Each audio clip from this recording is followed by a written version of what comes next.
So ಮಹಿಳೆಯರಿಗೆ ಹಲವಾರು ಕಾನೂನುಗಳು ಲಭ್ಯವಿದೆ, ಆದ್ರೆ ಅವುಗಳು ಸದುಪಯೋಗ ಆಗ್ಬೇಕೇ ಹೊರತು ದುರ್ಬಳಕೆ ಆಗಬಾರ್ದು. ಇತ್ತೀಚಿನ ದಿನಗಳಲ್ಲಿ ಮಹಿಳೆಯರ ಸಬಲೀಕರಣದ ಹೆಸರಿನಲ್ಲಿ ಹಲವಾರು ಕಾಯ್ದೆಗಳು ಅಥವಾ ಹಲವಾರು ಮಹಿಳಾ ಕಾನೂನುಗಳು ದುರ್ಬಳಕೆ ಆಗ್ತಾ ಇರೋದನ್ನ ಮೇಡಮ್ ಅವರು ಒಂದೆರಡು ನಿದರ್ಶನಗಳ ಮೂಲಕ ಆಗಿರೋದ್ರಿಂದ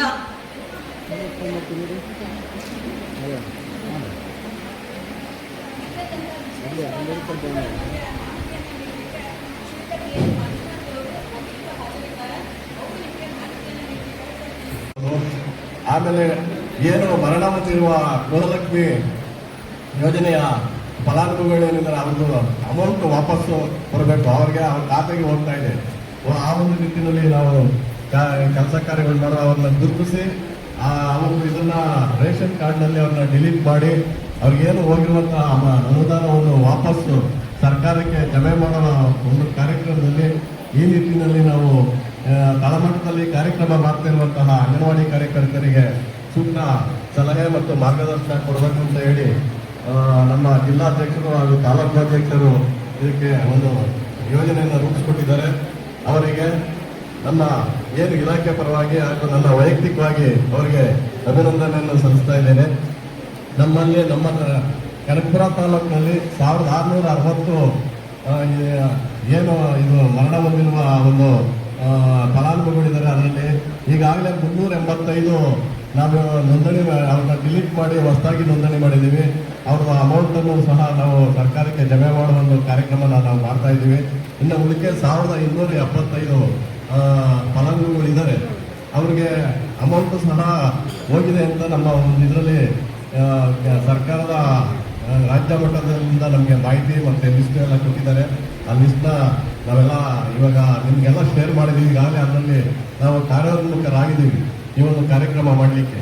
ಸೊ ಹಾಗೆ ಇನ್ನೂ ಹೆಚ್ಚಿನ ಒಂದು ಏನಾದರೂ ಇಲ್ಲಿ ನಿಮಗೆ ಸಮಸ್ಯೆ ಯಾವ ಥರ ಮಾಡಬೇಕು ಅಂತ ಏನಾದರೂ ಚರ್ಚೆ ಇದ್ದರೆ ಅದ್ರ ಮುಖಾಂತರ ನಮ್ಮ ತಾಲೂಕು ಕಮಿಟಿ ಅಧ್ಯಕ್ಷರು ಮತ್ತು ಜಿಲ್ಲಾಧ್ಯಕ್ಷರು ಇತರ ನಮ್ಮ ಏನು ಸದಸ್ಯರುಗಳು ಎಲ್ಲರೂ ಇದ್ದಾರೆ.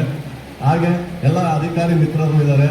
ಈ ಒಂದು ಇದರಲ್ಲಿ ಸಭೆಯನ್ನು ನಡೆಸಿ ಈ ಒಂದು ಕಾರ್ಯಕ್ರಮವನ್ನು ಯಶಸ್ವಿಗೊಳಿಸಬೇಕು ಅಂತ ಮಾನ್ಯ ಅಧ್ಯಕ್ಷರುಗಳಲ್ಲಿ ಹಾಗೆ ಎಲ್ಲ ಒಂದು ತಾಲೂಕು ಸಮಿತಿಯ ಸದಸ್ಯರುಗಳಲ್ಲಿ ನಾನು ವಿನಂತಿ ಮಾಡಿಕೊಳ್ತಾ ಈ ಕಾರ್ಯಕ್ರಮವನ್ನು ನಡೆಸ್ಕೊಡ್ಬೇಕು ಅಂತ ಅವರಲ್ಲಿ ಗೌರವಪೂರ್ವಕವಾಗಿ ಕೇಳ್ಕೊಳ್ತೀನಿ.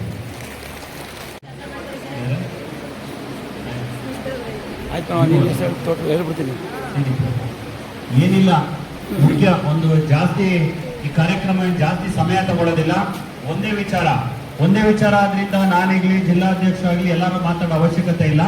ನಮ್ಮ ಇಒ ಸಾಹೇಬರು ಮಾತಾಡ್ತಾರೆ, ಕನಕಪುರ ಅವರೊಳ್ಳೆ ಬಿಟ್ಟರೆ ನಮ್ಮ ಜಿಲ್ಲಾಧ್ಯಕ್ಷರು ಮಾತಾಡ್ತಾರೆ. ದಯಮಾಡಿ ಇದರಲ್ಲಿ ತಮ್ಮ ಸಹಕಾರ ಅತ್ಯಗತ್ಯ ಇದೆ.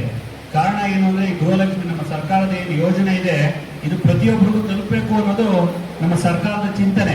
ಅದು ಸರ್ಕಾರ ಯಾರು ಏನೇನು ವಿರೋಧ ಪಕ್ಷದ 1000 ಮಾತಾಡ್ಲಿ, ಗೃಹಲಕ್ಷ್ಮಿ ನಮ್ಮ 2000 ನಮ್ಮ ಸರ್ಕಾರ ಏನು ಆಶ್ವಾಸನೆ ಮಾತು ಕೊಟ್ಟಿದ್ದು ಅದರಂತೆ ನಡ್ಕೊಳ್ತಾ ಇದೆ.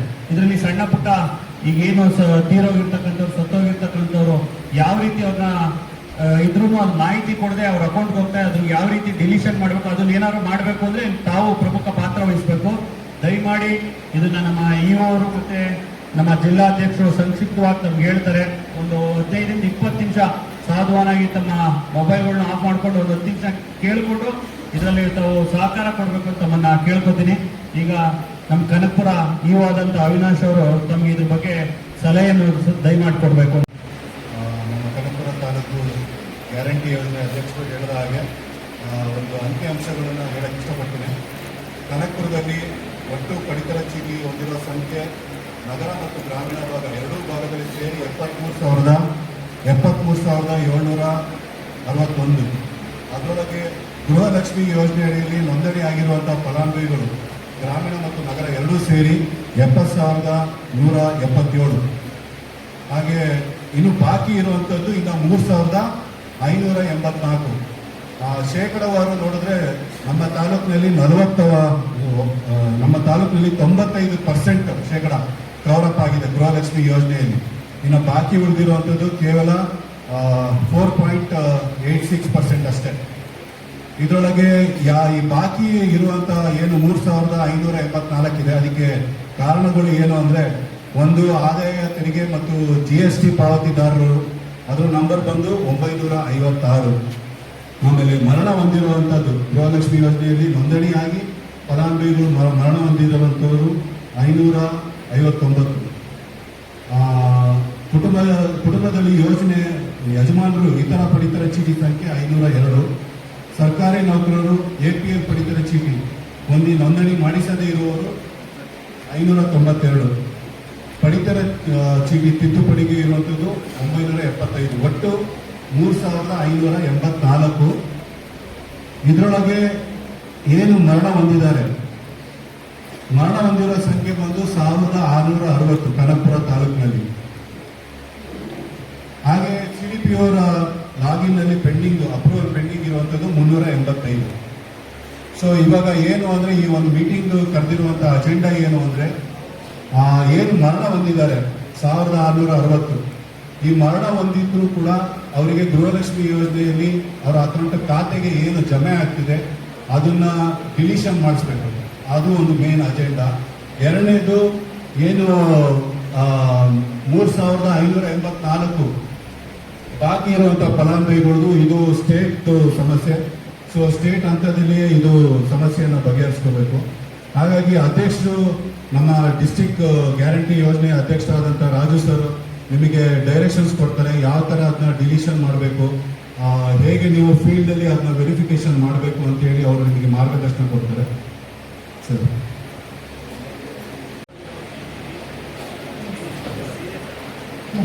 ಎಲ್ರಿಗೂ ನಮಸ್ಕಾರ. ಈಗಷ್ಟೇ ಗ್ಯಾರಂಟಿ ಅಧ್ಯಕ್ಷರಾದ ಶ್ರೀ ರಾಜಣ್ಣ ಸರ್ ಅವರು ನಮಗೆ ಮಾಹಿತಿ ಕೊಟ್ಟಿದ್ದಾರೆ. ಹಾಗೆ ಕನಕಪುರ ತಾಲೂಕು ಅಧ್ಯಕ್ಷರಾದ ದಿಲೀಪ್ ಸರ್ ಮಾಹಿತಿ ಕೊಟ್ಟಿದ್ದಾರೆ. ಈಗ ಹಾರೋಹಳ್ಳಿ ತಾಲೂಕಲ್ಲಿ ನಾವು ಗೊತ್ತುಪಡಿಸಿರೋದು 38 ಗೃಹಲಕ್ಷ್ಮಿ ಯೋಜನೆ ನೋಂದಣಿಯಾದ ಫಲಾನುಭವಿ ಮರಣ ಹೊಂದಿದ ಸಂಖ್ಯೆ ನಮಗೆ 38 ಸಿಕ್ಕಿದೆ. ಆದರೆ ನೀವುಗಳು ಇನ್ನೂ ಜೋರಾಗಿ ಕೆಲಸ ಮಾಡಬೇಕು. ಯಾಕಂದರೆ ನಮಗೆ ಸಿಕ್ಕಿರೋದು 317 ಮರಣ ಹೊಂದೋರಿಗೆ. ಆಲ್ರೆಡಿ ನಾನು ಅದನ್ನೇ ನೋಡ್ತಾ ಇದ್ದೆ sir, payment after date of death highest 22 ಬಾರಿ ಪೇಮೆಂಟ್ ಹೋಗಿದೆ. ಇದು ತಪ್ಪಾಗುತ್ತೆ. ಹಾಗಾಗಿ ತುರ್ತಾಗಿ ಈ ಸಭೆಗೆ ಇಂದಿನ ದಿನ ನಡೆಸ್ತಾ ಇದ್ದೀವಿ. ನಾವು ಈ 317 ಜನ ಏನು ಮರಣ ಹೊಂದಿದ್ದಾರೆ, ಈ 38 ಅಲ್ಲದೆ ನಾವು ಅದನ್ನ ತುರ್ತಾಗಿ ಗುರುತುಪಡಿಸಿ ಅವರನ್ನ ಡಿಲೀಟ್ ಮಾಡಬೇಕು.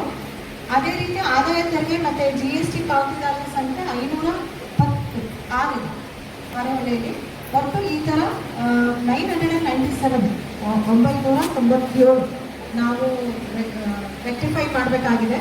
ಸೊ ನಿಮ್ಮೆಲ್ಲರನ್ನೂ ನಾವು ಕೇಳ್ಕೊತಾ ಇರೋದು ಇಷ್ಟೇ, ನಿಮ್ಮ ಕೆಲಸ ನೀವು ಮಿಷನ್ ಮಾಡಲ್ ಮಾಡಬೇಕು. 317 ಅಂತೂ ನಾವು ಆದಷ್ಟು ಬೇಗ ಐಡೆಂಟಿಫೈ ಮಾಡಿಬಿಟ್ಟು ಸರ್ಕಾರಕ್ಕೆ ವಾಪಸ್ ಪಾವತಿ ಮಾಡೋ ಕೆಲಸ ನಾವು ತುರ್ತಾಗಿ ಮಾಡಬೇಕು. ಇಷ್ಟು ಹೇಳ್ತಾ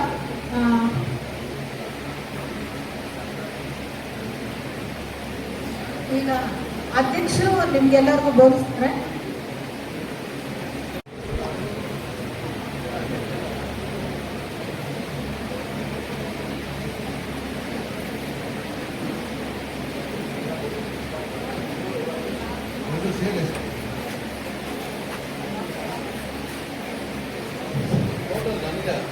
ಇಲ್ಲಿ 250 ಜನ ಇದ್ದಾರೆ. 300 ಜನ ಇದ್ದಾರೆ ಇಲ್ಲಿ. ಅದಕ್ಕೆ ಕೇಳಿ ಈ ಸಭೆಯ ವೇದಿಕೆ ಮೇಲೆ ಆಶ್ರಿತರಾಗಿರ್ತಕ್ಕಂಥ ಕನಕಪುರ ತಾಲೂಕಿನ ಗ್ಯಾರಂಟಿ ಯೋಜನೆ ಅಧ್ಯಕ್ಷರಾದಂಥ ಸನ್ಮಾನ್ಯ ದಿಲೀಪ್ ಅವರೇ, ಹಾರೋಹಳ್ಳಿ ಅಧ್ಯಕ್ಷರಾದಂಥ ಸನ್ಮಾನ್ಯ ಅಶೋಕ್ ಅವರೇ, ಈ ಜಿಲ್ಲೆಯ ಉಪಾಧ್ಯಕ್ಷರಾದಂಥ ಮಹಾದೇವ್ ಅವರೇ, ಮತ್ತೆ ನಮ್ಮ ಸಭೆಯ ಸದಸ್ಯರಾದಂಥ ಮಾಧವಯ್ಯನವರೇ, ಕನಕಪುರ ತಾಲೂಕಿನ ಇಒ ಅವರಾದಂಥ ವಿಜಯದೇವ್ ಅವರೇ, ಹಾರೋಹಳ್ಳಿ ಇಒ ಆದಂಥ ಅಪೂರ್ವ ಅವರೇ, CDP ಅವರೇ, ವೇದಿಕೆ ಮೇಲೆ ಆಶ್ಚರ್ಯರಾಗಿರ್ತಕ್ಕ ಎಲ್ಲ ಆತ್ಮೀಯ ನನ್ನ ಸೋದರಿಯರೇ ಮತ್ತೆ ಸೋದರರೇ, ಎಲ್ಲಕ್ಕಿಂತ ಹೆಚ್ಚಾಗಿ ಈ ಕಾರ್ಯಕ್ರಮದಲ್ಲಿ ಭಾಗವಹಿಸ್ತಕ್ಕಂಥ ಎಲ್ಲ ಆತ್ಮೀಯ ಸೋದರಿಯಾದಂಥ ಅಂಗನವಾಡಿ ಸ್ನೇಹಿತರೆ, ಮಾಧ್ಯಮದ ಸ್ನೇಹಿತರೆ, ಮೊದಲನೇದಾಗಿ ಈ ದಿನ ಮಹಿಳಾ ದಿನಾಚರಣೆಯ ಪ್ರಯುಕ್ತ ನಿಮಗೆಲ್ಲ ಒಂದು ಒಳ್ಳೆಯ ಸೂಚನೆಯನ್ನು ಈಗಾಗಲೇ ಸಭೆ ಮಾಡಿದಂಥ ಸ್ನೇಹಿತರು ಕೊಟ್ಟಿದ್ದಾರೆ. ಎಲ್ಲರೂ ಕೂಡ ಮಹಿಳಾ ದಿನಾಚರಣೆ ಅಭಿನಂದನೆಗಳನ್ನು ಸಲ್ಲಿಸ್ತಾ ಇದ್ದೀನಿ. ನಿಮಗೆಲ್ಲ ಯಾಕೆ ಅಂತ ಹೇಳಿದ್ರೆ ಇವತ್ತಿನ ಸರ್ಕಾರದಲ್ಲಿ ಪ್ರತಿ ಗ್ರಾಮದಲ್ಲೂ ಏನಾದ್ರು ನಮ್ಗೆ ಏನಾದ್ರು ಅನುಕೂಲ ಆಗ್ಬೇಕಾದ್ರೆ, ಪ್ರತಿ ಗ್ರಾಮದಲ್ಲೂ ವಿಷಯಗಳನ್ನ ಸ್ಪಂದನೆ ಮಾಡಬೇಕಾದ್ರೆ, ಪ್ರತಿ ಗ್ರಾಮದಲ್ಲಿ ಆಗುವ ಬಗ್ಗೆ ಚರ್ಚೆ ಮಾಡಬೇಕಾದ್ರೆ ನೀವು ಮುಖ್ಯವಾದ ಕಾರ್ಯಕರ್ತರಾಗಿದ್ದೀರಾ. ಆದ್ರಿಂದ ಸರ್ಕಾರದ ಪಾಲಿಸಿಗಳನ್ನ ಏನಾದರೂ ಹೇಳಿ ತಲುಪಿಸುವ ವಿಷಯ ಇರ್ಬೋದು. ಸಣ್ಣ ಪುಟ್ಟ ವ್ಯತ್ಯಾಸ ಆದ್ರೆ ಅದು ಸರಿ ಮಾಡುವಂತ ಪ್ರಯತ್ನ ಇರ್ಬೋದು. ಇವೆಲ್ಲರೂ ಕೂಡ ಕಾಯ ವಾಚ ಮನಸ್ಸ ಮಾಡ್ತಾ ಇರ್ತೀರಿ. ಸರ್ಕಾರ ನಿಮ್ಗೆಲ್ಲರ ಬೇಡಿಕೆಗಳನ್ನ ಈಡೇರಿಸ್ತಿದ್ರು ಕೂಡ ನೀವು ಸಹನೆಯನ್ನ ನೀಡಿ ಕೆಲಸ ಮಾಡಿ, ಸರ್ಕಾರದ ಕೆಲಸಗಳನ್ನ ಮಾಡಿ ಸರ್ಕಾರಕ್ಕೆ ಗೌರವ ತರುವ ಕೆಲಸ ಮಾಡ್ತಾ ಇದ್ದೇನೆ. ಮತ್ತೊಮ್ಮೆ ನಿಮ್ಗೆಲ್ಲರನ್ನು ಅಭಿನಂದಿಸ್ತಾ ಇದ್ದೇನೆ. ಮುಖ್ಯವಾಗಿ ಇವತ್ತಿನ ಸಭೆಯ ಉದ್ದೇಶ ಏನು ಅಂತ ಹೇಳಿದ್ರೆ, ನೀವು ಕಳೆದ ಒಂದು ತಿಂಗಳಿನ ಈಚೆಗೆ ಎಷ್ಟು ಜನ ನಮ್ಮ ಅಂಗನವಾಡಿ ಟೀಚರ್ಗಳು ಕೆಲಸ ಮಾಡ್ತಾ ಇದ್ರು ಎಲ್ಲ ಗೊತ್ತಿದೆ. ನಿಮ್ಮ ಮುಖಾಂತರ ಈ ಕೆಲಸವನ್ನ ಮಾಡಬೇಕು ಅಂತ ಪ್ರಯತ್ನ ಮಾಡ್ತಾ ಇದ್ದೀವಿ. ನಮ್ಮ ರಾಜ್ಯದಲ್ಲಿ ಇವತ್ತುವರೆಗೆ ಸುಮಾರು 1,44,000 ಗೃಹಲಕ್ಷ್ಮಿಯವರು ಮರಣ ಹೊಂದಿದ್ದಾರೆ. ಎಷ್ಟು? 1,40,44,000ಕ್ಕಿಂತ ಜಾಸ್ತಿ ಜನ ಮರಣ ಹೊಂದಿದ್ದಾರೆ. ಅದರಲ್ಲಿ 69,000 ಜನ ದುಡ್ಡು ತೆಗೆದುಕೊಂಡಿದ್ದಾರೆ. 79 ಕೋಟಿ ಹಣ ಅವರೆಲ್ಲ ಜಮಾ ಆಗಿದೆ. ಸರ್ಕಾರದಲ್ಲಿ 79 ಕೋಟಿ ಹಣವನ್ನ ಜಮಾ ಮಾಡಿದಂತ ಯಾರೂ ಕೂಡ, ನೀವು ಯಾರಾದ್ರೂ ಪ್ರಾಮಾಣಿಕವಾಗಿ ಆಗ್ತಾರೆ ಹಣ ಸತ್ತ ನಂತರ ಒಂದು ಸಿಡಿಪಿ ಅವರಿಗೆ ರಿಪೋರ್ಟ್ ಕೊಟ್ಟು ಅವ್ರು ತಿರುಗಿದ್ದಾರೆ ಹಣ ಮತ್ತೆ ವಾಪಸ್ ಕೊಡಬೇಕು ಅಂತೇಳಿ ಹೇಳ್ಬೇಕಾಯ್ತು ಅಂತ ನನ್ನ ಅಭಿಪ್ರಾಯ, ಮತ್ತೆ ಸರ್ಕಾರದ ಅಭಿಪ್ರಾಯ. ಅವತ್ತು ಕೂಡ ಈ ಕೆಲಸವನ್ನು ಮಾಡಿಲ್ಲ. ಅದರಿಂದ ಇವತ್ತು ಸರ್ಕಾರಕ್ಕೆ 79 ಕೋಟಿ ಹಣವನ್ನ ವಾಪಸ್ ಕೊಡಬೇಕಾಗಿದೆ.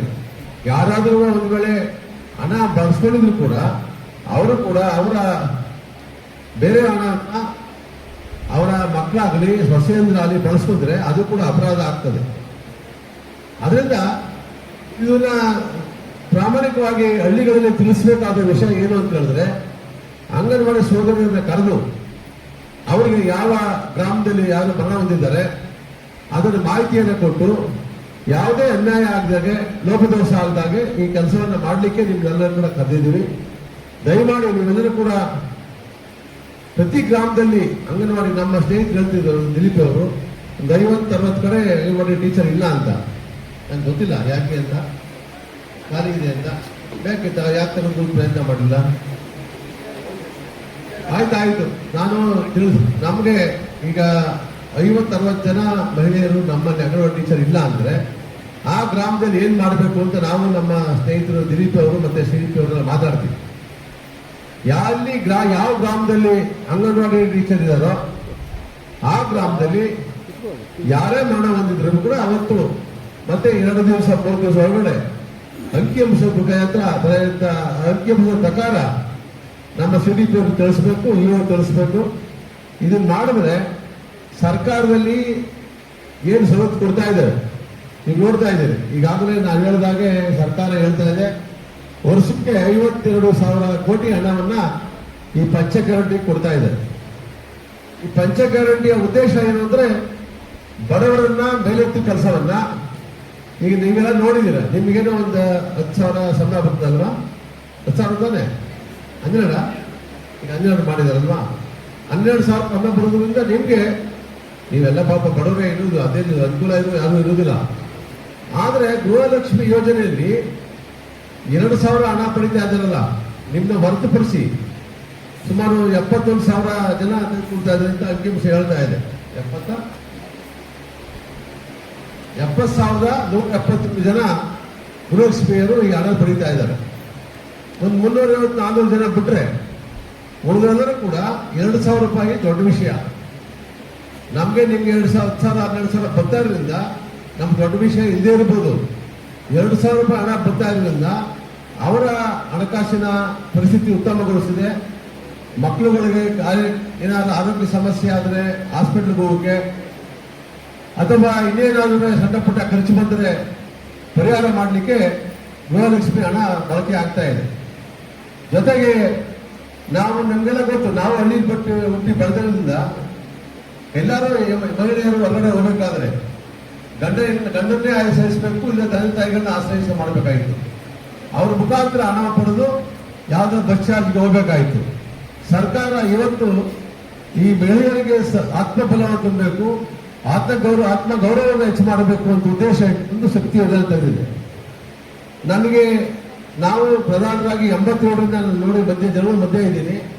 50-100 ರೂಪಾಯಿ ಹಣ ಕಟ್ಟಕ್ಕಾಗದೇ ಲೈನ್ ಮೇಲೆ ಫೀಸ್ ಕಿತ್ಕೊಳ್ತಾ ಇರೋ ಸಂದರ್ಭ ನೋಡಿದ್ದೀನಿ. 100 ರೂಪಾಯಿ 200 ರೂಪಾಯಿ ಕಟ್ಟಲಿಲ್ಲ ಅಂತೇಳಿ ಫೀಸ್ ಕಿತ್ಕೊಳ್ತಾ ಇರೋ ಸಂದರ್ಭ ನೋಡಿದ್ದೀನಿ. ಆದ್ರಿಂದ ಸರ್ಕಾರವೆಲ್ಲ ನೋಡಿ ಮಹಿಳೆಯರ ಕೈಗೆ ಹಣವನ್ನು ಕೊಟ್ಟರೆ ಅವರು ಉತ್ತಮವಾಗಿ ಆಡಳಿತ ನಡೆಸ್ತಾರೆ, ಮನೆ ಆಡಳಿತ ನಡೆಸ್ತಾರೆ. ಗಂಡಸರಿಗಿಂತ ಈ ಮಹಿಳೆಯರಿಗೆ ಹಣ ಹೋದ್ರೆ ಕುಟುಂಬ ಪೋಷಣೆ ಆಗ್ತದೆ, ಆರ್ಥಿಕವಾಗಿ ಸಬಲ ಆಗ್ತದೆ, ಸ್ವಾಭಿಮಾನದ ಬದುಕಲಿಕ್ಕೆ ಅನುಕೂಲ ಆಗ್ತದೆ ಅಂತೇಳಿ ಶಕ್ತಿ ಯೋಜನೆ ಮಾಡಿದ್ದು, ಮತ್ತೆ ಗೃಹಲಕ್ಷ್ಮಿ ಯೋಜನೆ ಮಾಡಿದ್ದು, ಮತ್ತೆ ನಮ್ಮ ಉಚಿತವಾಗಿ ಕರೆಂಟ್ ಕೊಡ್ತಾ ಇರುವಂಥದ್ದು ಗೃಹ ಜ್ಯೋತಿ, ಈ ಹಣಕ್ಕೂ ಕೂಡ ಮಹಿಳೆಯರ ಪಾತ್ರ ಮುಖ್ಯವಾಗಿರ್ತದೆ ಅಂತ ಉದ್ದೇಶ ಇಟ್ಕೊಂಡು ಗ್ಯಾರಂಟಿಗಳನ್ನು ಕೊಡಲಿಕ್ಕೆ ಪ್ರಯತ್ನ ಮಾಡ್ತಾ ಸರ್ಕಾರ ಮಾಡುತ್ತೆ. ಜೊತೆಗೆ ಉಚಿತವಾಗಿ ಅನ್ನಭಾಗ್ಯ ಯೋಜನೆ ಕೊಟ್ಟರು ಕೂಡ ಅವರ ಕುಟುಂಬವನ್ನು ಪೋಷಣೆ ಮಾಡಲಿಕ್ಕೆ ಅನುಕೂಲ ಆಗ್ತದೆ. ಯುವ ನಿಧಿಯನ್ನು ಮಾಡಿ ಯುವಕರು ತಂದೆ ತಾಯಿಗಳಿಗೆ ಹಣವನ್ನು ಕೊಟ್ಟು ಹೆಚ್ಚಿಗೆ BA ಡಿಗ್ರಿ BCom ಯಾವುದೋ ಡಿಗ್ರಿ ಹೋದ್ಮೇಲೆ ಹೆಚ್ಚಿಗೆ ಓದಲಿಕ್ಕೆ ಅವ್ರೆಲ್ಲರೂ ಅಪ್ಲಿಕೇಶನ್ ಹಾಕಬೇಕು, ಕೆಲಸಕ್ಕೆ ಅಪ್ಲಿಕೇಶನ್ ಹಾಕಬೇಕು, ತಂದೆ ತಾಯಿನ ಆಶ್ರಯ ಮಾಡಬೇಕಾಯಿತು. ಅದನ್ನು ಮನಗಂಡ ಸರ್ಕಾರ ನಿಮ್ಗೆಲ್ಲರೂ ಯಾರು ಡಿಗ್ರಿ ಮಾಡಿಕೊಂಡು ಕೆಲಸದಲ್ಲೇ ಇದ್ದಾರೆ ಅವ್ರು ಹೆಚ್ಚಿಗೆ ಓದಲಿಕ್ಕೆ, ಬೇರೆ ಬೇರೆ ಎಕ್ಸಾಮ್ ಕಟ್ಟಲಿಕ್ಕೆ ಅನುಕೂಲ ಆಗುವಂತ ಪ್ರತಿ ಗ್ರಾಜ್ಯುಯೇಟ್ಗಳಿಗೆ 3,000 ರೂಪಾಯಿನ ಹಣವನ್ನು ಕೊಡ್ತಾ ಇದೆ. ಡಿಪ್ಲೊಮಾ ಓದಿದ್ರು ಕೂಡ 1,500 ಹಣ ಕೊಡ್ತಾ ಇದೆ. ಸರ್ಕಾರದ ಮೂಲ ಉದ್ದೇಶ ಅಂತಂದ್ರೆ ಸಮಾಜದ ನಿರ್ಮಾಣ ಮಾಡಲಿಕ್ಕೆ, ಎಲ್ಲ ಜಾತಿಯ ಅವರ ವರ್ಗದ ಪರವಾಗಿ ಕೆಲಸ ಮಾಡಲಿಕ್ಕೆ, ಎಲ್ಲ ಜಾತಿಯ ವರ್ಗದ ಪರ ಜೊತೆ ಕೆಲಸ ಮಾಡೋ ಜೊತೆಗೆ ಆರ್ಥಿಕವಾಗಿ ಕೂಡ ಅದೆಲ್ಲರೂ ಮೇಲೆತ್ತು ಕೆಲಸವನ್ನ ಮಾಡಬೇಕು, ಸ್ವಾಭಿಮಾನ ಬದುಕನ್ನ ಕಟ್ಕೊಳ್ಳಿಕ್ಕೆ ಅನುಕೂಲ ಆಗಬೇಕು ಅಂತೇಳಿ ಸರ್ಕಾರ ಈ ತರ ಯೋಜನೆಯನ್ನ ಪಂಚ ಗ್ಯಾರಂಟಿಗಳನ್ನು ತಂದಿದೆ.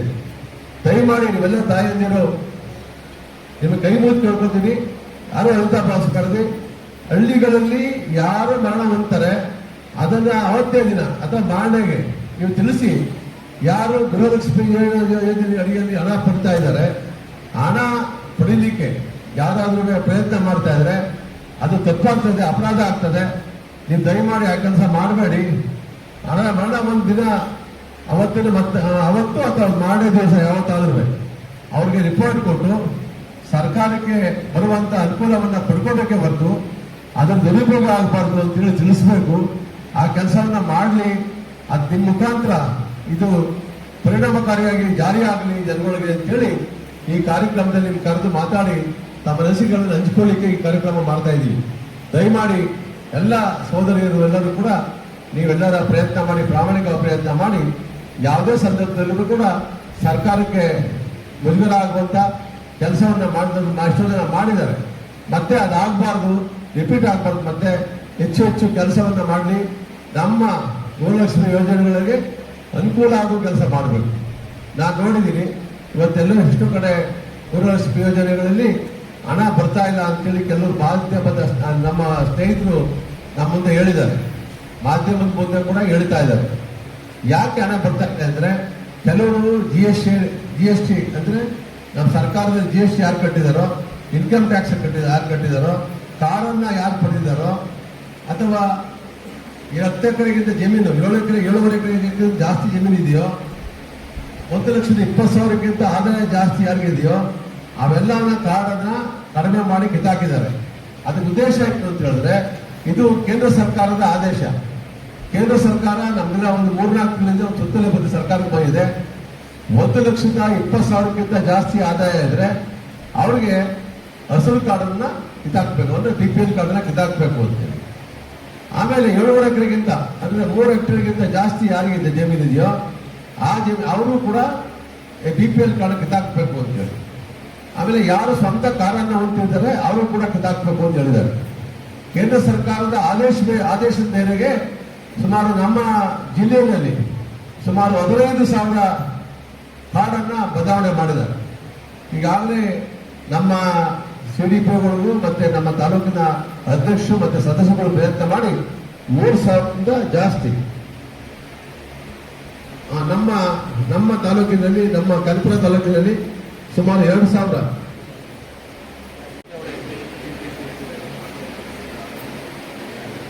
ಪ್ರತಿ ತಾಲೂಕಿನಲ್ಲೂ ಕೂಡ ಒಟ್ಟಲ್ಲಿ ನಮ್ಮ ತಾಲೂಕಿನಲ್ಲಿ, ನಮ್ಮ ಜಿಲ್ಲೆಯಲ್ಲಿ 15,000. ಕಲ್ಪುರ ತಾಲೂಕಿನ 2,000ಕ್ಕಿಂತ 2,374 ಜನಗಳಲ್ಲಿ, ಆರೋಳಿ ತಾಲೂಕಿನಲ್ಲಿ 674. ಇವೆಲ್ಲದೂ ಯಾಕೆ ಅಂತ ಹೇಳಿದ್ರೆ ಕೇಂದ್ರ ಸರ್ಕಾರದ ಯಾವ ಗೈಡ್ಲೈನ್ ಇದೆಯೋ ಈ ಗೈಡ್ಲೈನ್ ಅನ್ನ ಫಾಲೋ ಮಾಡಲಿಕ್ಕೆ ಸರ್ಕಾರ ಈ ಕಾರ್ಡನ್ನು ಕಿತ್ತಾಕಿದೆ.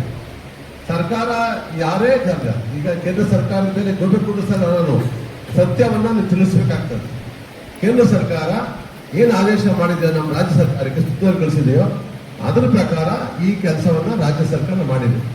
ಆದ್ರಿಂದ ದಯವಿಟ್ಟು ನಮಗೆ 15,000ದಲ್ಲಿ ಒಂದು 3,000 4,000 ಬದಲಾವಣೆ ಆಗಿದೆ ಅಂತ ನನಗೆ ಮಾಹಿತಿ ಇದೆ. ಸರಿಯಾಗಿ ಅಂಕಿಅಂಶ ಗೊತ್ತಿಲ್ಲ. 3,600ಕ್ಕಿಂತ ಜಾಸ್ತಿ ಜನಗಳಿಗೆ ಮತ್ತೆ APL ಕಾರ್ಡಿಂದ BPL ಆಗಿದೆ. ಅದರಿಂದ ಯಾರಿಗೂ ಅನ್ಯಾಯ ಆಗದಾಗೆ BPL ಕಾರ್ಡ್ ಹೊಂದಿರುವಂತವರಿಗೆ ಅನ್ಯಾಯ ಆಗಬಾರದು. APL ಕಾರ್ಡ್ ಆಗಿದ್ರೆ ಅನುಕೂಲ ಆಗಿದ್ರೆ ತೊಂದರೆ ಇಲ್ಲ. ಆದರೆ ಅನುಕೂಲ ಇಲ್ಲದೇ ಬರೋರಿಗೂ ಕೂಡ, 1 ಎಕರೆ ಜಮೀನು ಇಲ್ಲರೂ ಕೂಡ ಅವ್ರಿಗೆ BPL ಕಾರ್ಡ್ ಕೊಟ್ಟಿಲ್ಲ ಅಂದ್ರೆ ಅದು ಕೂಡ ಸರ್ಕಾರದಿಂದ ಒಂದು ನಾವು ತಪ್ಪು ಮಾಡಿದಾಗ ಆಗ್ತದೆ. ಆದ್ರಿಂದ ತಾವು ದಯಮಾಡಿ ಕಾರ್ಡ್ ವಿಷಯ ಒಂದೇ ಅಲ್ಲ, ಸಾಮಾಜಿಕವಾಗಿ ನೀವೆಲ್ಲರೂ ಕೂಡ ನಮ್ಮ 5 ಗ್ಯಾರಂಟಿಗಳನ್ನ ಪರಿಣಾಮಕಾರಿ ಜಾರಿಗೆ ಬರಲಿಕ್ಕೆ ನೀವು ಕೂಡ ಮುಖ್ಯ ಪಾತ್ರವನ್ನು ವಹಿಸ್ತಾ ಇದ್ದೀರಿ. ಅದರಿಂದ ದಯವಿಟ್ಟು ನೀವೆಲ್ಲರೂ ಕೈ ಕೇಳ್ಕೊಳ್ಳೋದೇನು ಅಂತ ಹೇಳಿದ್ರೆ ಈ ಯಾವುದೇ ಸಂದರ್ಭದಲ್ಲಿ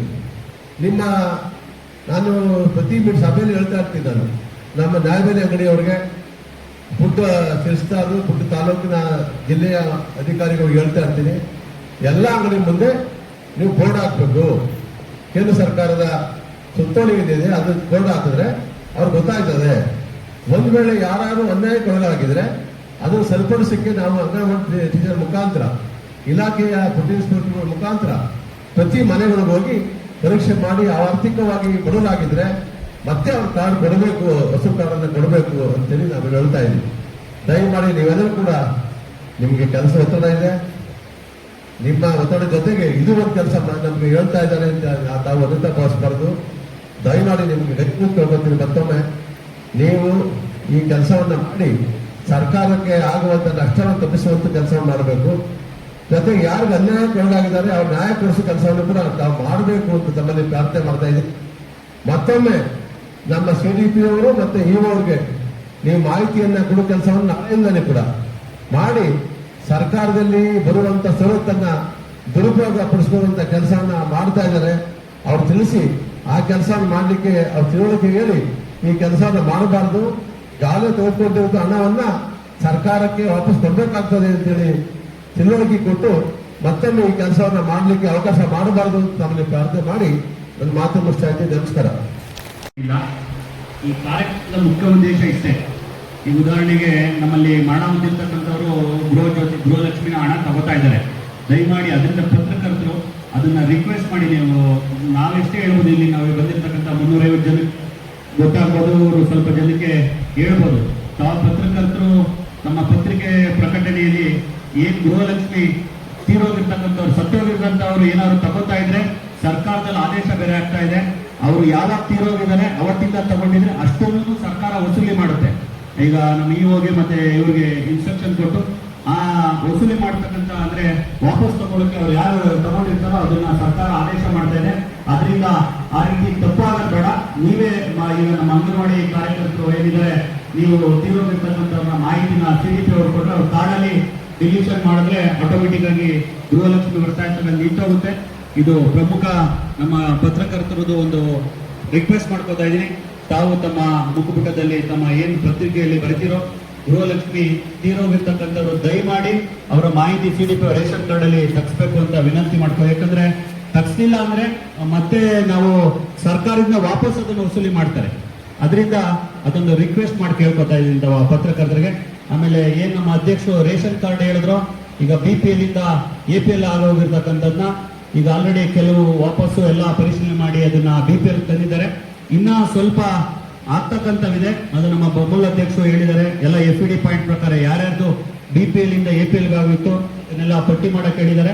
ಇನ್ನೊಂದು 2 ಮೀಟಿಂಗ್ ಅಲ್ಲಿ CDP ಅವ್ರನ್ನ ಕರೆದು ಮೀಟಿಂಗ್ ಮಾಡಿ ಮತ್ತೆ ಅರ್ಹರು ಯಾರು ತಿಳಿದೇ ಆಗಿರ್ತಕ್ಕಂಥವ್ರನ್ನ ವಾಪಸ್ಸು BPL ಪಟ್ಟಿಗೆ ತರ್ತಕ್ಕೆ ಏನ್ ಕಾರ್ಯಕ್ರಮ ಮಾಡಬೇಕು ಆ ಕಾರ್ಯಕ್ರಮ ಮಾಡಬೇಕು ಅಂತ CDP ಅವ್ರಿಗೆ ಇನ್ಸ್ಟ್ರಕ್ಷನ್ ಕೊಟ್ಟು ಅವರು ಕೂಡ ಅದನ್ನ ಮುಂದುವರಿತಾ ಇದ್ದಾರೆ. ನಮ್ಮ ಫುಡ್ ಅವ್ರಿಗೆ ಹೇಳಿದ್ದಾರೆ, ಅದು ಮುಂದುವರಿತಾ ಇದೆ.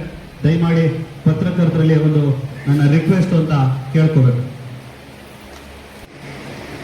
ಇನ್ನೇನಾದ್ರು ತಾವೇನಾದ್ರು ಅಂಗನವಾಡಿ ಟೀಚರ್ಗಳು ಯಾರಾದ್ರು ತಮ್ಮ ಅಭಿಪ್ರಾಯ ಹೇಳ್ಬೇಕಾದ್ರೆ ನಿಮ್ಮ ಕಟ್ಟುಗಳನ್ನು ಹೇಳ್ಬೇಕಾದ್ರೆ ನಮ್ಮ ಲೆವೆಲ್ ಏನಾದ್ರು ಪ್ರಯತ್ನ ಮಾಡಿ ಕೆಲಸಗಳಿದ್ದು ದಯಮಾಡಿ ನಾವು ವೇದಿಕೆ ಮೇಲೆ ಬಂದು ಮಾತಾಡ್ಬೋದು ಅಂತ ತಮ್ಮಲ್ಲಿ ಕೇಳ್ತದೆ. ಇಲ್ಲ ಅಲ್ಲೇ ಮೈಕ್ ಕೊಡ್ತೀವಿ, ಅಲ್ಲೇ ಮಾತಾಡ್ಬೋದು.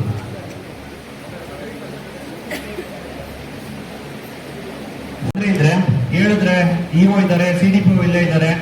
ತಮ್ಗೇನಾದ್ರು ಗೊಂದಲ ಇದ್ರೆ ಅದನ್ನ ಅವ್ರು ಹೀಗೆ ಪರಿಹರಿಸ್ಕೊಡ್ತಾರೆ. ಅದರಿಂದ ನಮಸ್ತೆ ಸರ್, ನನ್ನ ಹೆಸರು ಉಮಾಕಾಂತಿ ಅಂತೇಳಿ ಕೆಂಪಡೆ ಅಂಗನವಾಡಿ ಟೀಚರ್ ಕೆಲಸ ಮಾಡ್ತಿದ್ವಿ. ಇವಾಗ ಹೇಳ್ತಾ ಇದ್ದಾರೆ ಇದನ್ನ ಗೃಹಲಕ್ಷ್ಮಿ ಸ್ಟಾರ್ಟ್ ಮಾಡಿದ್ರೆ ನಮ್ಗೆ ಹೇಳಿದ್ರೆ ನಮ್ ಗಮನಕ್ಕೆ ತಂದ್ರೆ ನಾವು ಖಂಡಿತ ಈ ರಾಸಾಂಗಡಿಗೆ ಬಿಡ್ತಾ ಇರಲಿಲ್ಲ. ಆವಾಗಿಂದ ನಾವು ಮಾಹಿತಿ ಕೊಡ್ತಿದ್ವಿ, ನಮ್ಮ ಕಚೇರಿಯಲ್ಲಿ ಡಿಸಿಷನ್ ಆಗ್ತಿತ್ತು.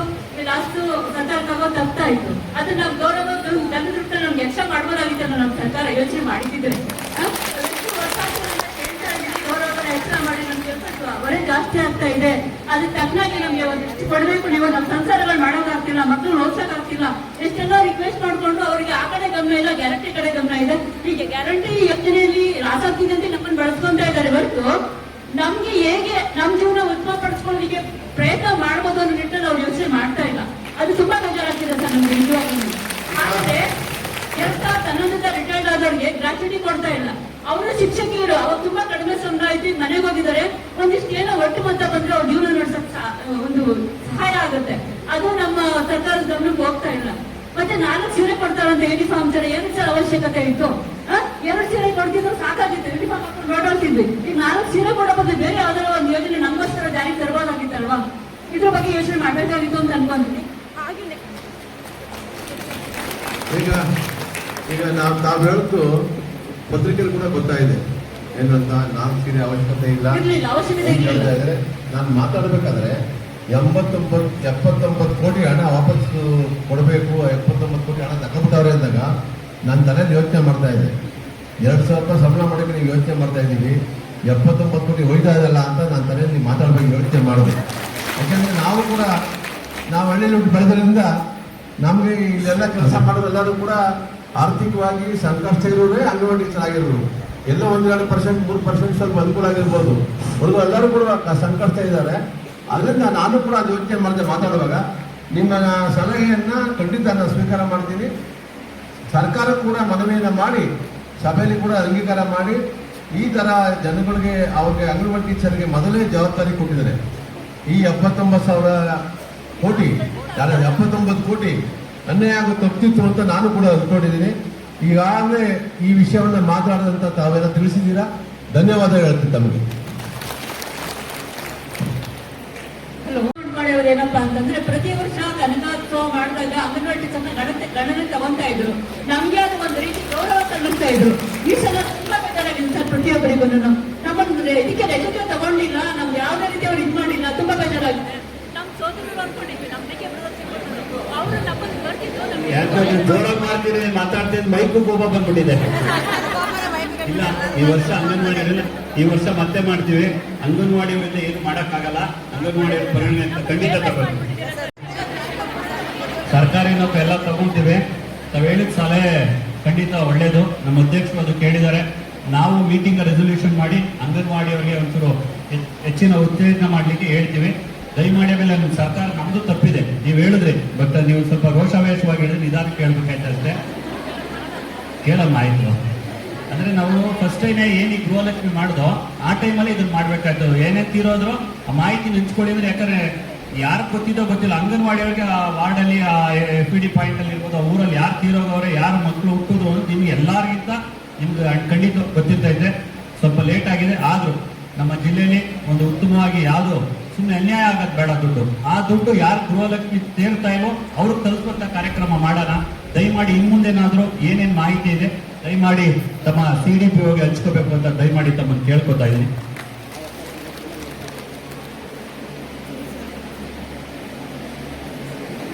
ಯಾಕೆ ಒಬ್ಬರೇ ಸಾಕಾಗೋದ್ರೆ ಎಲ್ಲಾರ ಪರವಾಗಿ ಒಬ್ಬರೇ ಮಾತಾಡಿದ್ರು ಅಂತ. ಸರಿ, ಅಲ್ಲೇನೇನು ಯಾರ್ಯಾರು ತೀರೋಗಿದ್ದಾರೆ ಮತ್ತೆ ಏನು ಸಮಸ್ಯೆ ದಯಮಾಡಿ CDPOಗೆ ಮಾಹಿತಿ ಕೊಡಬೇಕು ಅಂತ ತಮ್ಮಲ್ಲಿ ಇನ್ನೊಂದ್ಸಲ ಕೈ ಮುಗಿದು ಕಳಕಳಿ ಅಂತ ಕೇಳ್ಕೊತಾ ಇದ್ದೀನಿ. ಹಾಗೆ ಕನಕಪುರ ಒಂದೇ ಅಲ್ಲ, ನಮ್ಮ ಆರವಳ್ಳಿ ಅಧ್ಯಕ್ಷರು ನನ್ನೇ ಮಾತಾಡೋ ಅಂತ ಹೇಳೋರೆ. ಅದರಿಂದ ಆರವಳ್ಳಿ ಮಳವಾಡಿ ಕೂಡ ಆರವಳ್ಳಿ ತಾಲೂಕು ಆ ಭಾಗದವ್ರು ಕೂಡ ಮಾಹಿತಿ ಕೊಡಬೇಕು ಅಂತ ತಮ್ಮಲ್ಲಿ ಕೂಡ ಕೈ ಮುಗಿದು ಕಳಕಳಿ ಅಂತ ಕೇಳ್ಕೊಳ್ತಾ ಇದ್ದೀನಿ.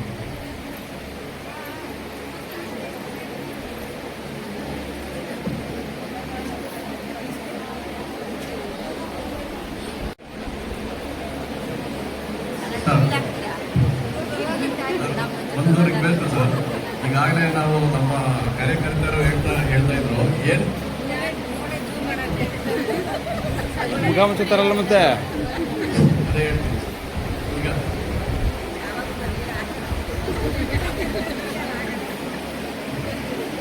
ಡೆತ್ ಸರ್ಟಿಫಿಕೇಟ್ ಕೊಟ್ಟ ಮೇಲೆ ನಿಮ್ಮ ಲಿಂಕ್ ಮಾಡುತ್ತೆ ನಿಮ್ಮ ಆಧಾರ್ ಕಾರ್ಡ್ಗೆ ಬಂದ್ಮೇಲೆ ಆಧಾರ್ ಕಾರ್ಡ್ ಲಿಂಕ್ ಅದು ಆಟೋಮೆಟಿಕ್ ಕಡಿಮೆ ಆಗ್ತದೆ. ಡೆತ್ ಸರ್ಟಿಫಿಕೇಟ್ ತಗೋಬೇಕಾದ್ರೆ ಅರ್ಜಿ ಕೊಡಬೇಕು, ಒಂದು ವಾರ ಆಗ್ತದೆ ಸರ್ಟಿಫಿಕೇಟ್ ತಗೋಬೇಕಾದ್ರೆ.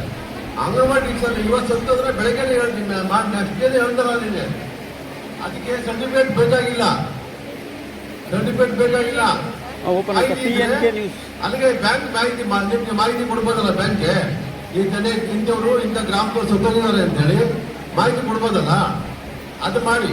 ಸರ್ಟಿಫಿಕೇಟ್ಗೆ ಒಂದು ವಾರ 15 ದಿನ ಲೇಟ್ ಆದರೆ ಸ್ವಲ್ಪ ಹೆಚ್ಚು ಕಡಿಮೆ ಅಷ್ಟೊತ್ತಿಗೆ 100 ಜನ ಎಷ್ಟೋ ಜನ ಹಣ ಪಾವತಿ ಆಗೋಗ್ತದೆ. ಅದರಿಂದ ಅಂಗನವಾಡಿ ಟೀಚರ್ ಇವತ್ತು ಸತ್ತಿರ ಬೆಳಿಗ್ಗೆ ನಿಮ್ಗೆ ವಿಷಯ ತಿಳಿಸ್ತಾರೆ. ಇವತ್ತಿನ ಬತ್ತಾದೇನಣ್ಣ ಈಗ ಈಗ ಇನ್ನೂ ಅಪ್ಲೋಡ್ ಮಾಡಿಲ್ಲ, ಮಾಡೋದು ಅಲ್ಲಿದೆಯಾ? ಸಬ್ಸ್ಕ್ರೈಬ್ ಆಯ್ತಾ?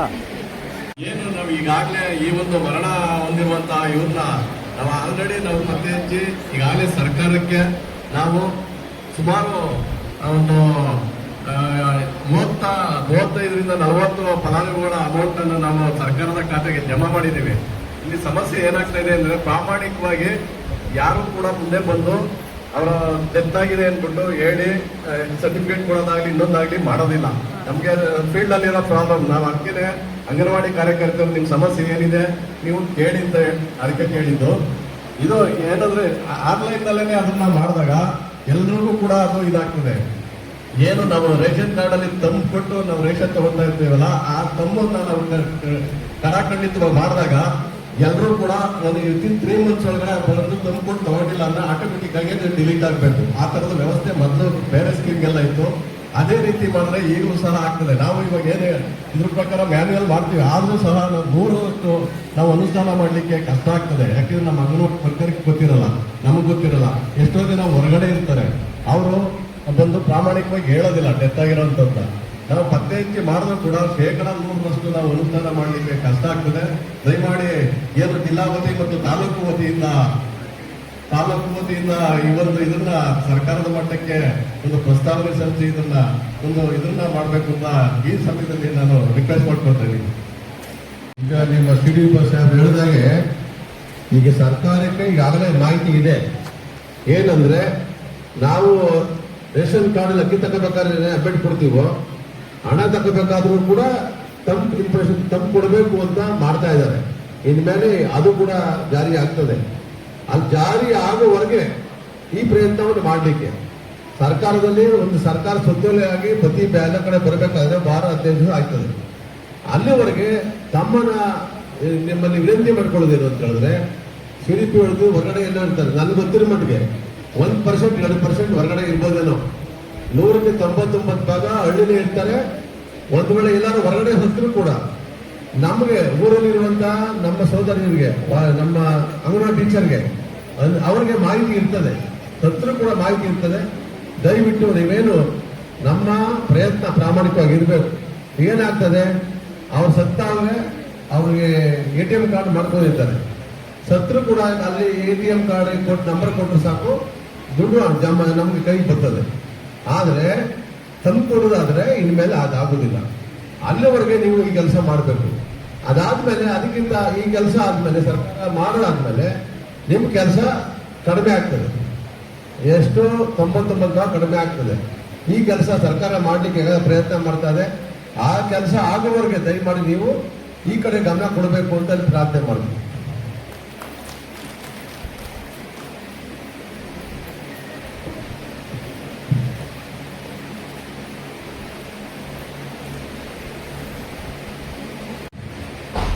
ಇಷ್ಟು ಹೊತ್ತು ನಮ್ಮ ಏನು ಕರ್ನಾಟಕ ಸರ್ಕಾರದ ಮಹತ್ವಾಕಾಂಕ್ಷಿ ಯೋಜನೆಗಳೇನಿದೆ, ಈ ಗ್ಯಾರಂಟಿ ಯೋಜನೆಗಳ ಅನುಷ್ಠಾನ ಒಂದು ಸಮಿತಿಯ ಈ ಒಂದು ಕಾರ್ಯಕ್ರಮದಲ್ಲಿ ಭಾಗಿಯಾಗಿ ಈ ಒಂದು ಕಾರ್ಯಕ್ರಮದಲ್ಲಿ ಸಲಹೆ ಮತ್ತು ಎಲ್ರಿಗೂ ಕೂಡ ಸೂಚನೆಗಳನ್ನು ಕೊಟ್ಟು ಯಾವ ರೀತಿ ನೀವು ಇದನ್ನ ರಿಲೀಷನ್ನ ಮಾಡಬೇಕು ಅಂತ ಮಾಹಿತಿಗಳನ್ನ ತಮ್ಮೆಲ್ಲರಿಗೂ ಕೂಡ ಸಂಪೂರ್ಣವಾಗಿ ತಿಳಿಸ್ಕೊಟ್ಟು ಈ ಒಂದು ಕಾರ್ಯಕ್ರಮವನ್ನು ಯಶಸ್ವಿಗೊಳಿಸಿದಂಥ ನಮ್ಮ ಜಿಲ್ಲಾ ಬೆಂಗಳೂರು ದಕ್ಷಿಣ ಜಿಲ್ಲಾ ಗ್ಯಾರಂಟಿ ಯೋಜನೆಗಳ ಅನುಷ್ಠಾನ ಸಮಿತಿಯ ಅಧ್ಯಕ್ಷ ಅಂತ ಸನ್ಮಾನ್ಯ ಶ್ರೀ ಕೆ ರಾಜು ಸರ್ ಅವರಿಗೆ ನಮ್ಮ ಕನಕಪುರ ಮತ್ತು ಹಾರೋಳಿ ತಾಲೂಕು 2 ತಾಲೂಕುಗಳ ಗ್ಯಾರಂಟಿ ಸಮಿತಿ ಪರವಾಗಿ ಹಾಗೂ ಎಲ್ಲ ಇಲಾಖೆಯ ಪರವಾಗಿ ಆತ್ಮೀಯವಾದಂಥ ಧನ್ಯವಾದಗಳನ್ನ ಅರ್ಪಿಸೋಣ. ಹಾಗೆಯೇ ಕನಕಪುರ ತಾಲೂಕು ಗ್ಯಾರಂಟಿ ಸಮಿತಿಯ ಅಧ್ಯಕ್ಷರಾದಂತಹ ಶ್ರೀ ಕೆ ದಿಲೀಪ್ ಸರ್ ಅವರು ಕೂಡ ಈ ಒಂದು ಕಾರ್ಯಕ್ರಮದಲ್ಲಿ ಭಾಗವಹಿಸಿ ಈ ಒಂದು ಕಾರ್ಯಕ್ರಮವನ್ನು ಯಶಸ್ವಿಗೊಳಿಸಿದ್ದಾರೆ. ಅವರು ಕೂಡ ನಿಮ್ಮೆಲ್ಲರ ಪರವಾಗಿ ಆತ್ಮೀಯವಾದಂಥ ಧನ್ಯವಾದಗಳನ್ನು ಅರ್ಪಿಸೋಣ. ಹಾಗೆಯೇ Shri K T Shivamogga sir ಅವರು ಹಾರೋಳಿ ಗ್ಯಾರಂಟಿ ಕಮಿಟಿ ಸದಸ್ಯರ ಅಧ್ಯಕ್ಷರು, ಅವರು ಕೂಡ ಈ ಒಂದು ಕಾರ್ಯಕ್ರಮದಲ್ಲಿ ಭಾಗವಾಗಿ ಯಶಸ್ವಿಗೊಳಿಸಿದ್ದಾರೆ. ಅವರು ಆತ್ಮೀಯವಾದಂಥ ಧನ್ಯವಾದ ಅರ್ಪಿಸೋಣ. ಹಾಗೆಯೇ ಜಿಲ್ಲಾ ಉಪಾಧ್ಯಕ್ಷರಾದಂಥ ಶ್ರೀ ಕೆ ಎಂ ಮಾದೇಶ್ ಅವರು ಕೂಡ ಈ ಒಂದು ಕಾರ್ಯಕ್ರಮದಲ್ಲಿ ಹಾಜರಿದ್ದರು. ಅವರು ಕೂಡ ಧನ್ಯವಾದಗಳನ್ನ ಅರ್ಪಿಸೋಣ. ಹಾಗೆ ಶ್ರೀ ಮಾಧವ್ ಸರ್ ಅವರು ಕೂಡ ಈ ಒಂದು ಕಾರ್ಯಕ್ರಮದಲ್ಲಿ ಹಾಜರಿದ್ದರು. ಅವರಿಗೂ ಕೂಡ ಈ ಒಂದು ಸಂದರ್ಭದಲ್ಲಿ ಆತ್ಮೀಯವಾದಂಥ ಧನ್ಯವಾದಗಳನ್ನ ಅರ್ಪಿಸೋಣ. ಹಾಗೆಯೇ ಕನಕಪುರ ತಾಲೂಕು ಸದಸ್ಯ ಕಾರ್ಯದರ್ಶಿಗಳಾದಂಥ ಶ್ರೀ ಅವಿನಾಶ್ ಸರ್ ಅವರು ಕೂಡ ಈ ಒಂದು ಕಾರ್ಯಕ್ರಮದಲ್ಲಿ ಹಾಜರಿದ್ದು ತಮಗೆಲ್ಲ ಮಾಹಿತಿಯನ್ನು ತಿಳಿಸಿದೆ. ಅವರು ಕೂಡ ಧನ್ಯವಾದಗಳನ್ನು ಅರ್ಪಿಸೋಣ. ಹಾಗೆಯೇ ಶ್ರೀಮತಿ ಅಪೂರ್ವ ಕುಲಕರ್ಣಿ ಮೇಡಮ್ ಅವರು ಹಾರೋಳಿ ಸದಸ್ಯ ಕಾರ್ಯದರ್ಶಿಗಳು, ಅವರು ಕೂಡ ಈ ಒಂದು ಸಂದರ್ಭದಲ್ಲಿ ಧನ್ಯವಾದಗಳನ್ನು ಅರ್ಪಿಸೋಣ. ಹಾಗೆ ಎಲ್ಲ ನಮ್ಮ ಹಾರೋಳಿ ಮತ್ತು ಕನಕಪುರ ತಾಲೂಕಿನ ಗ್ಯಾರಂಟಿ ಸಮಿತಿಯ ಸದಸ್ಯರುಗಳು ಈ ಒಂದು ಸಂದರ್ಭದಲ್ಲಿ ಹಾಜರಿದ್ದು ಕಾರ್ಯಕ್ರಮವನ್ನು ಯಶಸ್ವಿಗೊಳಿಸಿದ್ದಾರೆ. ಅವರು ಕೂಡ ನಿಮ್ಮೆಲ್ಲರ ಪರವಾಗಿ ತುಂಬ ಹೃದಯದ ಧನ್ಯವಾದಗಳನ್ನು ಅರ್ಪಿಸೋಣ. ಹಾಗೆಯೇ ಎಲ್ಲ ತಾಲೂಕು ಮಟ್ಟದ ಅಧಿಕಾರಿಗಳು, ಇಲಾಖಾ ಅನುಷ್ಠಾನ ಅಧಿಕಾರಿಗಳಿದ್ದಾರೆ, ಅವರು ಕೂಡ ಈ ಒಂದು ಸಂದರ್ಭದಲ್ಲಿ ಧನ್ಯವಾದಗಳನ್ನ ಅರ್ಪಿಸೋಣ. ಹಾಗೆಯೇ ಈ ಸಂದರ್ಭದಲ್ಲಿ ಪತ್ರಿಕಾ ಮತ್ತು ದೃಶ್ಯ ಮಾಧ್ಯಮದವರು ತಾವು ಕೂಡ ಈ ಒಂದು ಸಂದರ್ಭದಲ್ಲಿ ಹಾಜರಿದ್ದು ಈ ಒಂದು ಕಾರ್ಯಕ್ರಮವನ್ನು ಯಶಸ್ವಿಗೊಳಿಸಿದ್ದಾರೆ. ತಮಗೂ ಕೂಡ ಈ ಒಂದು ಸಂದರ್ಭದಲ್ಲಿ ಧನ್ಯವಾದಗಳನ್ನ ಅರ್ಪಿಸ್ತೀವಿ. ಮತ್ತೆ ತಾವೆಲ್ಲರೂ ಕೂಡ ಈ ಒಂದು ಕಾರ್ಯಕ್ರಮದಲ್ಲಿ ಬಂದು ಭಾಗವಹಿಸಿದ್ದೀರಾ. ಈಗ ಏನು ಎಲ್ಲ ಒಂದು ಅಧಿಕಾರಿಗಳು ಮತ್ತೆ ನಮ್ಮ ಅಧ್ಯಕ್ಷರುಗಳು ಏನೇನಿದ್ರು ಆ ಎಲ್ಲ ಸಲಹೆ ಸೂಚನೆಗಳನ್ನ ತಾವೆಲ್ಲರೂ ಕೂಡ ಪಾಲಿಸ್ತೀರಿ ಅಂತ ಭಾವಿಸ್ತಾ ತಮಗೂ ಕೂಡ ಈ ಒಂದು ಸಂದರ್ಭದಲ್ಲಿ ಧನ್ಯವಾದಗಳನ್ನ ಅರ್ಪಿಸ್ತಾ ಈ ಒಂದು ಕಾರ್ಯಕ್ರಮವನ್ನು ಮುಗಿಸೋಣ.